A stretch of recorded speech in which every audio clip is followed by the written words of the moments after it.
ये कौन सा जज्बा था? आइए जरा मुझे इस जज्बे की तरफ लेकर चलिए और बताइए ये कौन सा जज्बा था कि हजरत इब्राहीम अलैहिस्सलातु वस्सलाम को हुक्म होता है कि अपनी बीवी हाजरा को और छोटे बच्चे इस्माइल को बियाबान जंगल में छोड़कर चले आओ।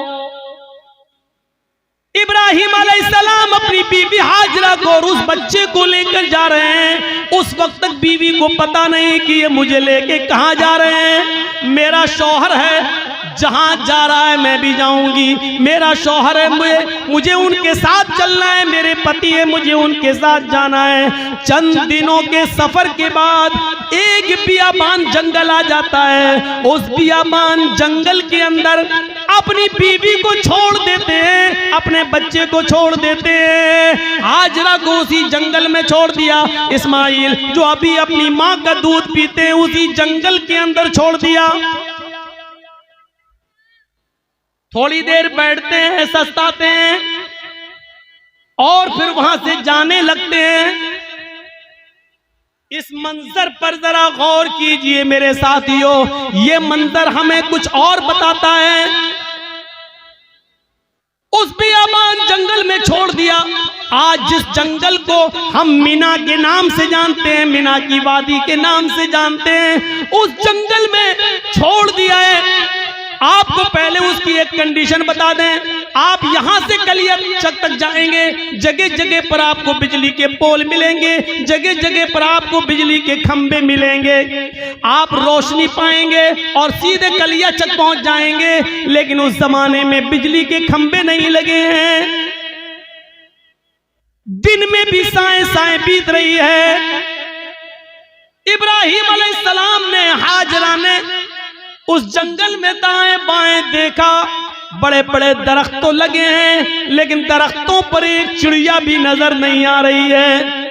चिड़िया कैसे नजर आएगी? क्योंकि दूर दूर तक पानी का पता नहीं है, पानी का नामो निशान नहीं है। चिड़िया भी ऐसे दरख्तों पर अपने नेस्ट, अपने घोंसले बनाती हैं जहां आसपास पानी हो, वो पानी पी सके और अपने बच्चों के लिए अपनी चोंच में पानी खींच कर लाकर अपने बच्चों को पिला सके। जब जंगल में दूर दूर तक पानी नहीं तो जंगल में एक भी चिड़िया, एक भी परिंदा भी नहीं दिखाई दे रहा है। सोचो, ऐसे बियाबान जंगल में हुक्म होता है कि यहीं अपनी बीवी को छोड़ दो।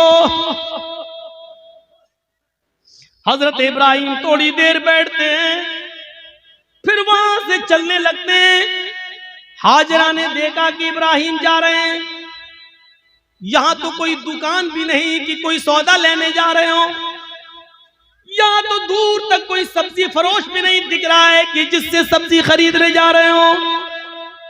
जब उनको जाते हुए देखती हैं, अपने बच्चे को जमीन पर लिटाती है, जमीन पर, और पीछे पीछे चल के कहती हैं, कहां जा रहे हो?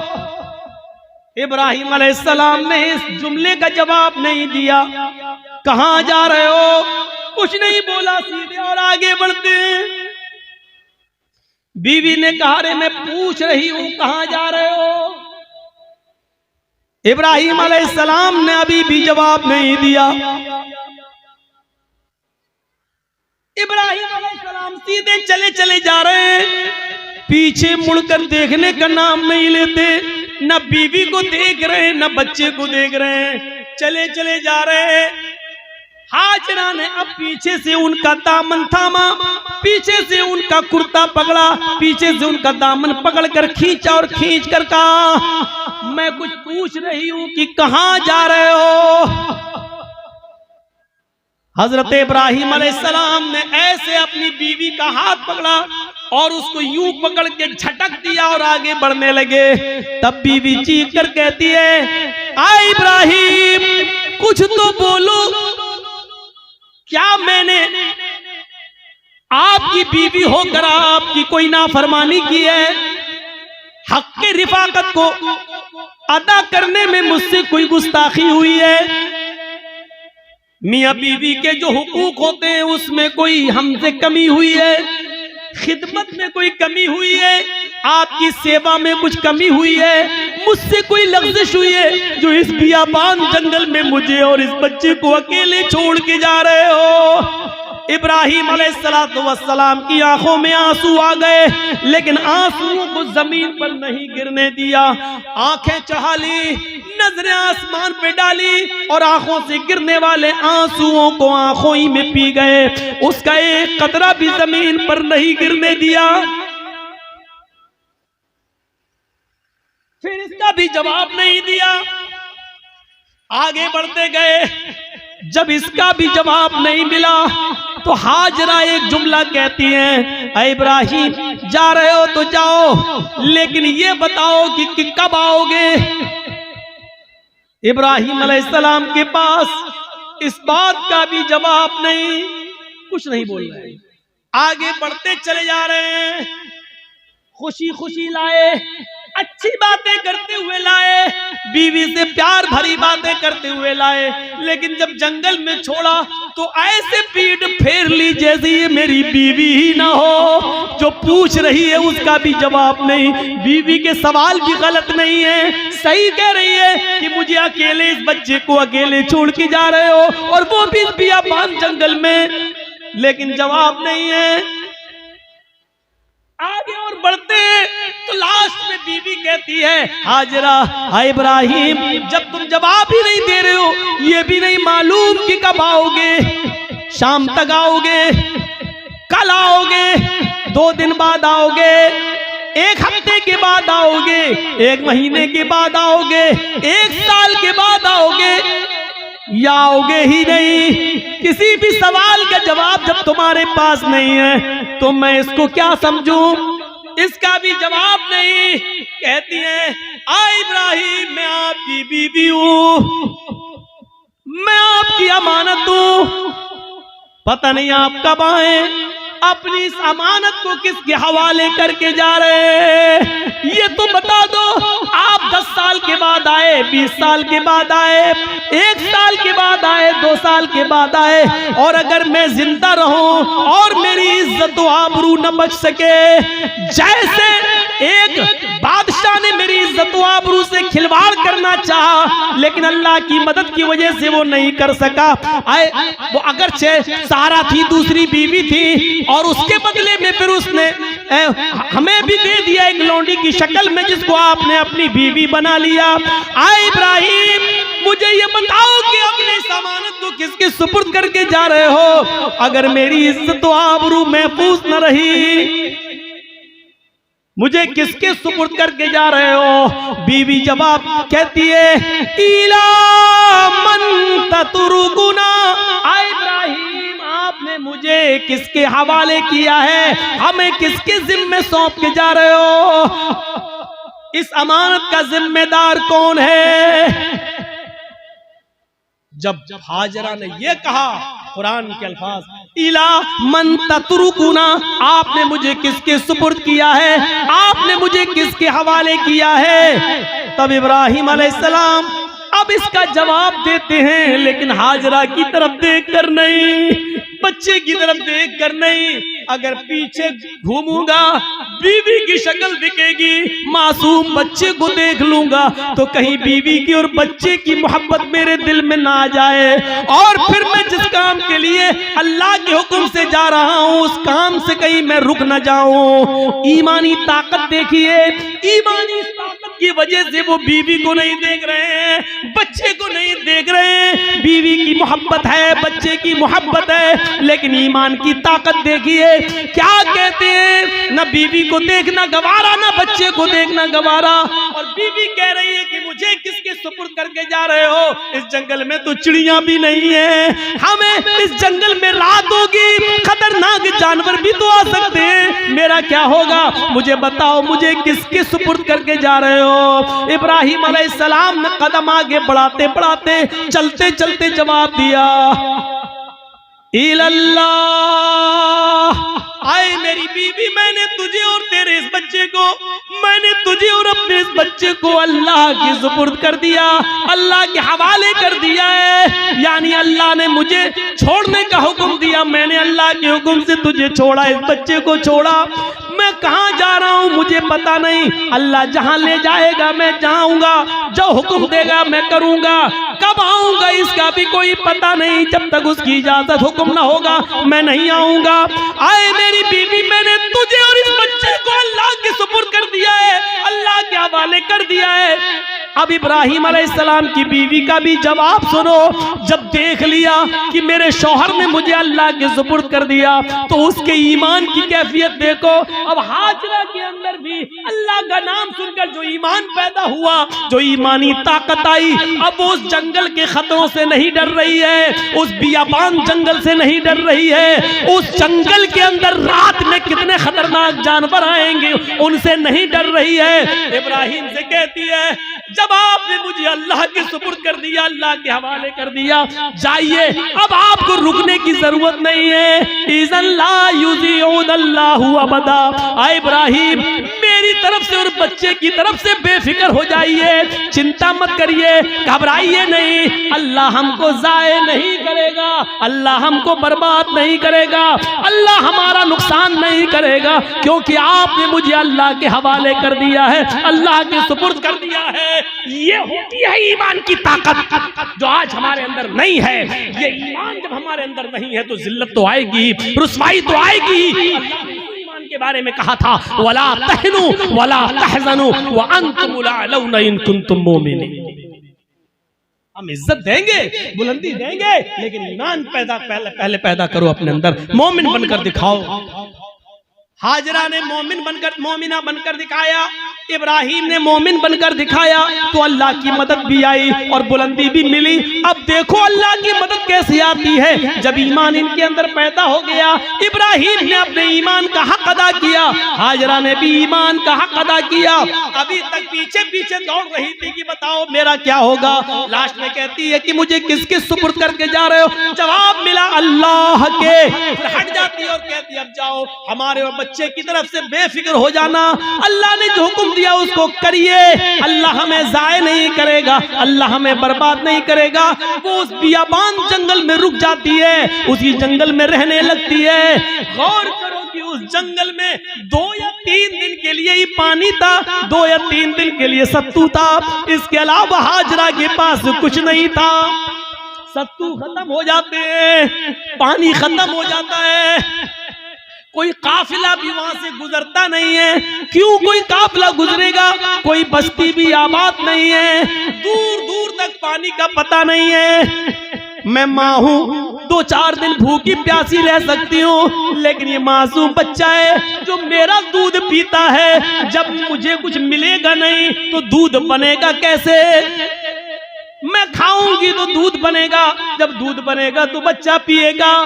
मैं प्यासी हूँ, 2-4 दिन रह सकती हूँ, लेकिन बच्चे को प्यासा कैसे रखा जा सके। गौर करो तमाम शक्को शुबहात उस औरत के दिल में, लेकिन अल्लाह पर भरोसा है, ईमान है अल्लाह की जात पर। अपने बच्चे को लिटाती है, कहती है चलो कोशिश करके देखती हूँ पानी मिल जाए।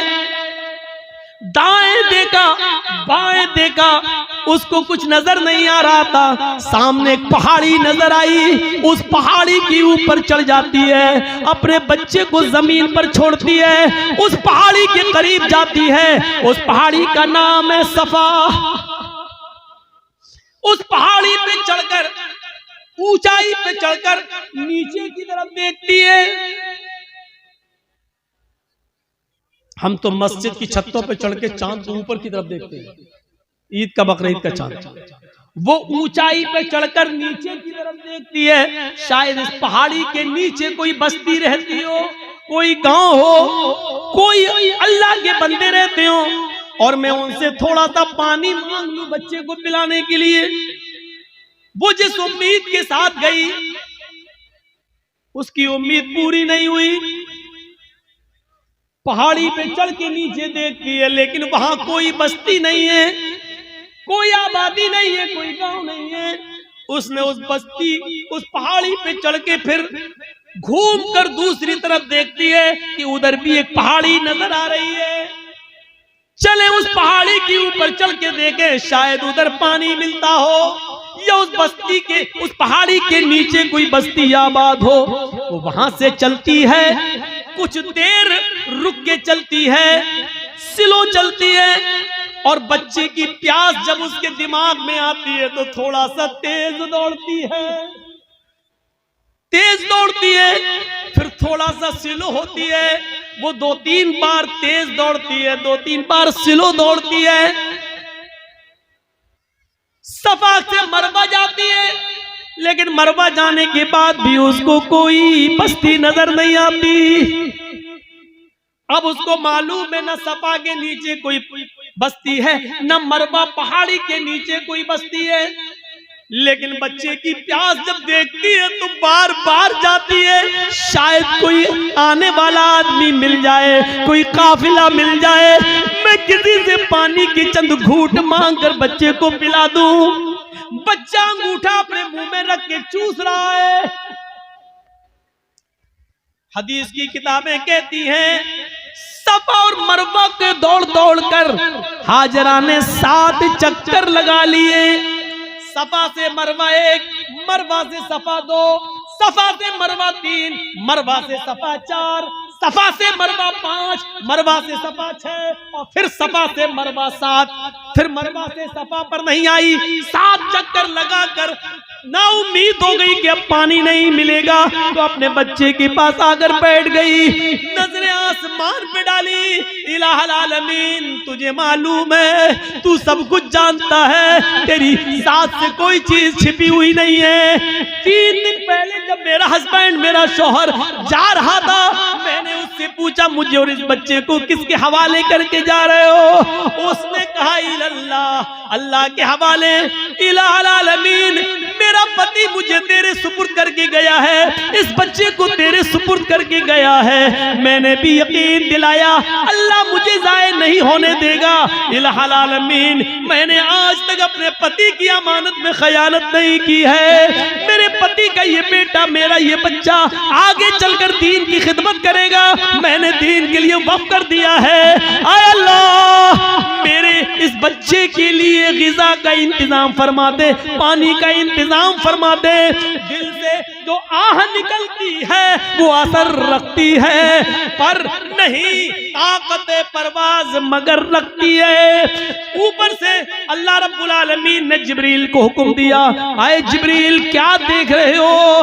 मेरी बंदी मुझे पुकार रही है और मेरा बंदा इब्राहिम इन दोनों को, इस्माइल और हाजरा को मेरे सुपुर्द करके गया है। अगर मेरे सुपुर्द करने के बाद भी ये दोनों भूखे और प्यासे मर गए तो फिर दुनिया से विश्वास उठ जाएगा, फिर ईमान किसके अंदर पैदा होगा? आए जिब्रील, जाओ, जिस जगह इस्माइल एड़ियां रगड़ रहे हैं उसी जगह पर तुम अपना पर मारो और फिर मेरी कुदरत का करिश्मा देखो।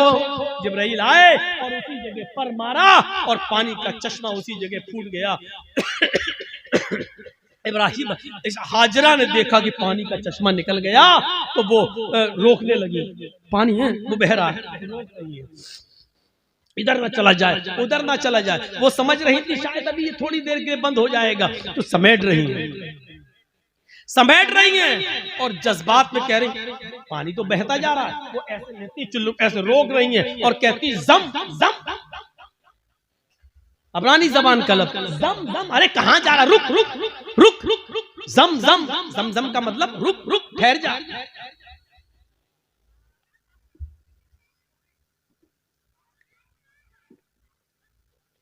ठहर जा, रुक जा, कहां जा रहा? रुक। ये जमजम का लफ्ज भी अल्लाह के रसूल को इतना पसंद आया कि आपने जमजम के लफ्ज को जमजम ही रहने दिया, इसके लिए कोई अरबी का लफ्ज इस्तेमाल नहीं किया। रुक रुक, पानी नहीं रुकता तो उन्होंने मुडेर बांध दी, वही मिट्टी से इकट्ठा करके ऐसे बनाती चली गई, मुडेर बांध दी। अल्लाह के नबी ने एक बार खुतबा दिया था और कहा था अल्लाह हाजरा पर रहम फरमाए, अगर हाजरा ने मुडेर न बांधी होती तो अल्लाह उस पानी को पूरी दुनिया में फैला देता। और जो चीज पूरी आम हो जाए तो उसकी कदर कम हो जाती है। आज देख रहे हो ना, हमारे मुल्क में भी बहुत से लोग एक पानी की पूजा करते हैं, गंगा जल, लेकिन चूंकि वो इतनी ज्यादा तादाद में है कि अब उसकी कोई कदर नहीं रह गई है। बाकायदा गवर्नमेंट को गंगा की सफाई के लिए पैसा देना पड़ता है और गंगा की सफाई की वजह से सरकारें बदल भी जाती है, इसने गंगा का ख्याल नहीं रखा है। और कभी कभी गंगा का नाम लेकर लोग वोट भी मांगते हैं। न मुझे आपने बुलाया है, न मैं आया हूं, मुझे माँ गंगा ने बुलाया है। इस तरीके से लोगों को भावुक करके माँ गंगा को माँ कहकर इस तरीके से लोग उसको नीलाम भी करते हैं। एक तरीके से देखा जाए तो इस तरीके से आज उस पानी की क्या कदर है। लोग उसमें पेशाब भी कर रहे हैं, पैखाना भी कर रहे हैं, लैट्रिन भी कर रहे हैं, सब कुछ हो रहा है उसके अंदर। इसीलिए उसकी सफाई के लिए पैसा मांगा जा रहा है, ये किया जा रहा है, वो किया जा रहा है। लेकिन जमजम को देख लो, आज कितनी कदर की नजरों से देखा जाता है। आज भी सऊदिया में होने के बावजूद भी आप देख लीजिए उस पानी की कैसी कदर है, उस पानी की इज्जत कैसी है। और उस पानी की खुसूसियत यह है कि जो लोग 5 साल पहले हज करके आए हैं और जमजम लेके आए होंगे, आज भी उनके घर में जमजम अगर 5 साल पुराना भी रखा होगा तो उसमें न तो कीड़े पड़े होंगे, न जरासीम पड़े होंगे। ये एक कैफियत, ये एक कशिश रखी है अल्लाह रब्बुल आलमीन ने उस पानी के अंदर। ये जीता जागता मौजूदा चश्मा जारी हो गया। ईमान था तो अल्लाह ने इज्जत भी दी, ईमान था तो अल्लाह ने बुलंदी भी दी। ईमान की ताकत होनी चाहिए। और इतना ही नहीं, अब आप कहोगे कि हाजरा को इज्जत क्या मिली? इज्जत नहीं मिली।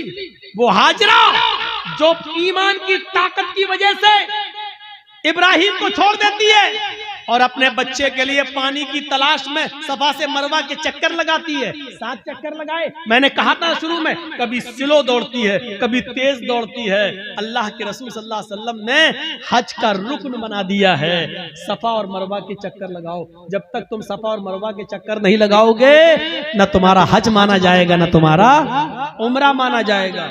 और औरतों के लिए तो खास कर दिया कि तुम तो सीना तान कर अकड़ कर तेज न दौड़ो क्योंकि तुम्हारी बेपर्दगी होगी। लेकिन हाजरा जहां जहां तेज दौड़ी थी और थोड़ा सा अकड़ के ऐसे दौड़ी थी, अल्लाह के नबी सल्लल्लाहु अलैहि वसल्लम ने मर्दों को हुक्म दे दिया कि जब भी वो सफा से मरवा और मरवा से सफा के चक्कर लगाएं तो जहां हाजरा तेज दौड़ी थी वहां उनको भी तेज दौड़ना है। जहां हाजरा स्लो हुई थी वहां तुम्हें भी स्लो होना है। और हाजरा ने जहां सीना निकाल कर दौड़ लगाई वहां तुम्हें भी थोड़ा सा सीना निकालना। अब इतना भी नहीं कि गामा पहलवान लगो, तो जहां थोड़ा सा हल्का था सीना निकाल के चली थी, तुम्हें भी उतना निकाल के चलना है। ये इज्जत दी अल्लाह ताला ने, ये ईमान की ताकत है। ईमान होगा, मोमिन होगे तो हम तुम्हें बुलंदी देंगे। इससे बड़ी एक औरत की इज्जत क्या होगी? किसी भी मजहब के अंदर औरत को ये इज्जत नहीं मिली। हाजरा ने जहां अपना कदम रखा, हर हाजी वहां अपना कदम रखता है। जहां हाजरा दौड़ी थी, हर हाजी को वहां दौड़ना पड़ता है। हाजरा ने जितने चक्कर लगाए, हर हाजी को उतने चक्कर लगाना पड़ते हैं। और हाजरा के नक्शे कदम को अल्लाह ने अपनी इबादत का एक हिस्सा बना लिया। एक औरत के पैरों के निशान, एक औरत के पैरों की टापें, एक औरत की पैरों की पैरों की धड़कनें, पैरों की खटखटाहट को अपनी इबादत का हिस्सा जोड़ दिया है कि जब तक तुम हाजरा की इस अदा को जिंदा नहीं करोगे, हमारी इबादत का हक अदा नहीं होगा। तुम हमारी इबादत नहीं कर सकते हो। हाजरा के नक्शे कदम को अपनी इबादत से जोड़ दिया हो, इससे बड़ा मकाम क्या होगा, इससे बड़ा दर्जा क्या होगा? जरा अंदाजा लगाओ। दुनिया की सारी कौमें चीखती और चिल्ला